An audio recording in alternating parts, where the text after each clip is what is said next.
Hey everyone, welcome to the Gaming X. Today we're taking a look at our review for Galgun 2 on the Nintendo Switch.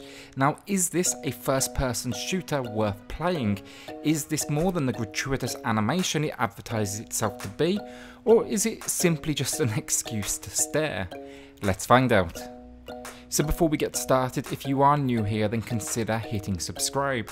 We appreciate all the support the YouTube community has given us, and we'd love to see you on future reviews and news, covering everything from the largest Switch reviews to the smallest of eShop gems. With that being said, let's get started.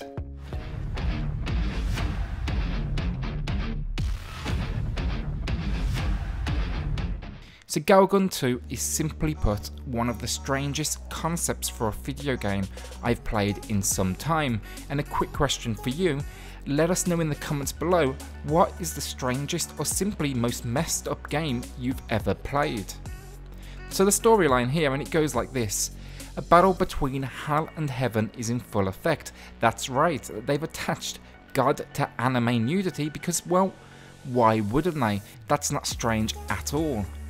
But here they've agreed that angels and demons will not battle on Earth. It's part of a truce, shall we say, but this of course doesn't stop hell using Earth as their playground. Now they've sent demons which inhabit women from pupils all the way through to teachers at school academies. Your school in particular, unfortunately, was one of those selected, and you are chosen as the hero to rid the world of their presence. Now how do you do this, you may ask? You'll be equipped with a pheromone gun to shoot them out of the victims, the demon sweeper, a fancy name for a vacuum to capture them, and VR goggles, which allows you to of course see them. This is basically advertised as an excuse to end up in nudity, the vacuuming of clothes, and there's an overall voyeuristic viewpoint that has you sneaking around the school. Finally here, you'll find some subplots of dating girls via your cell phone and a few romantic moments. Surprisingly, or weirdly in fact, I really enjoyed the plot. It knows it's insane and it completely embraces this. The tone is somewhat, in fact, innocent throughout, and those here for simply the implied nudity, which is actually very mild, so you may be disappointed. You're going to be looking at though around a 4-hour time frame, 4 hours of gameplay before you reach the Doki Doki mode that's been used in advertising so heavily, and we'll touch on that shortly. This not only provides for an entertaining development from each action set piece to the next, but some likeable character development and some great humour. Unfortunately though, it doesn't stop the game from transitioning into the creepy at times.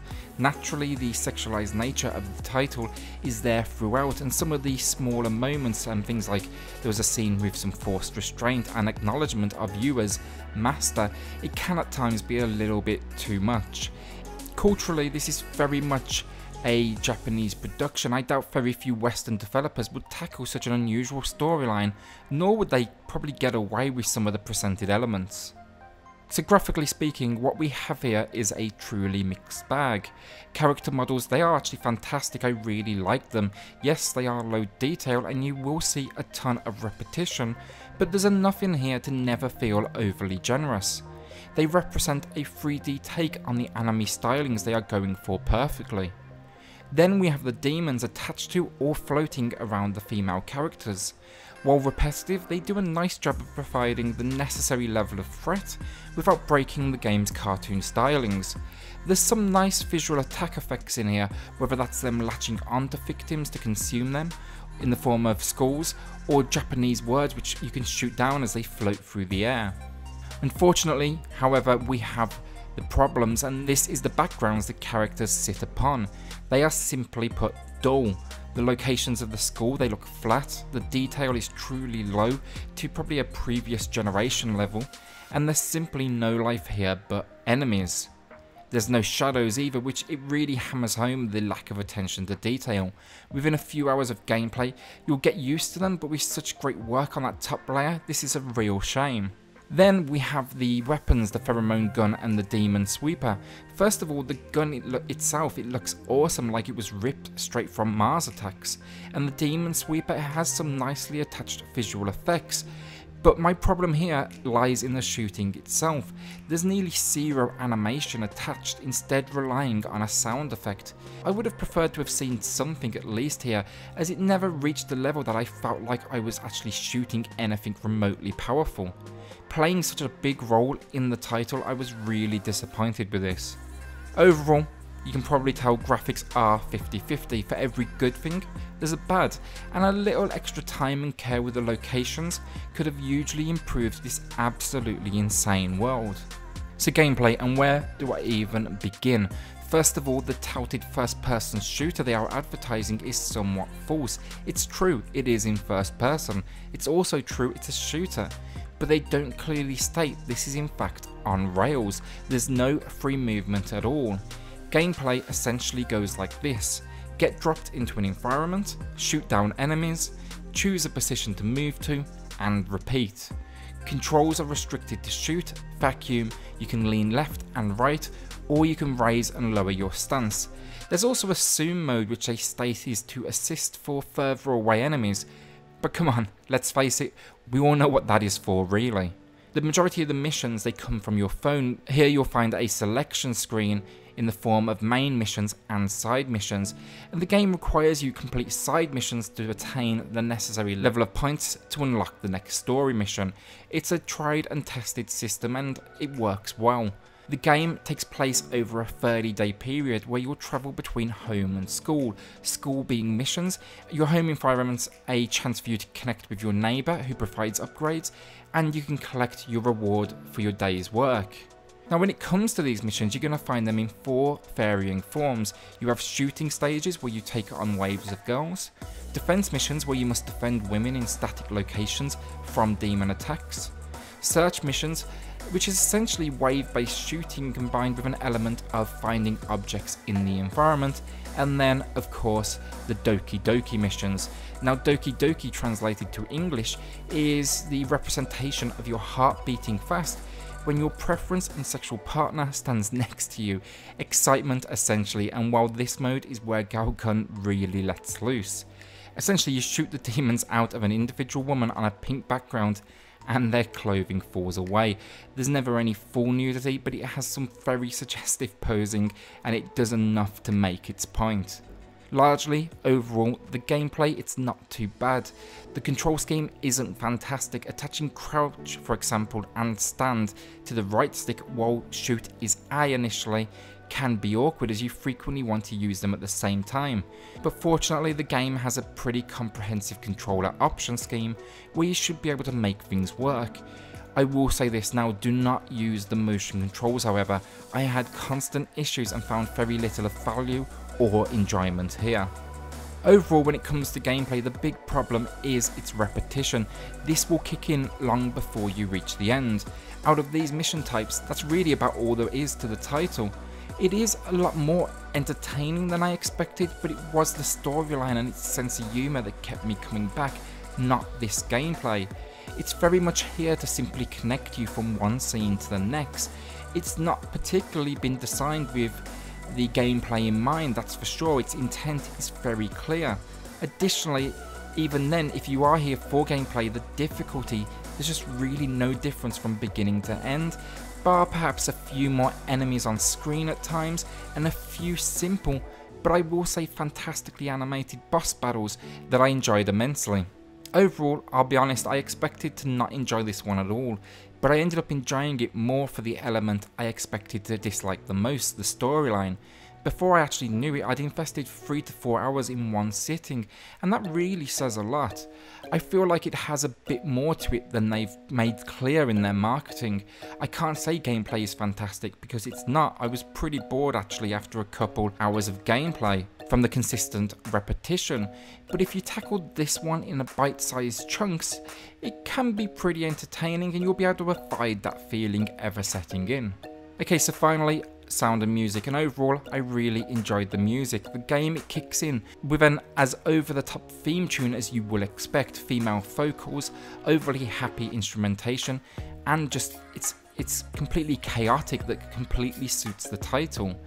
In game it's definitely more subdued, but it does a respectable job of reflecting the scenes and adding some depth to this high school.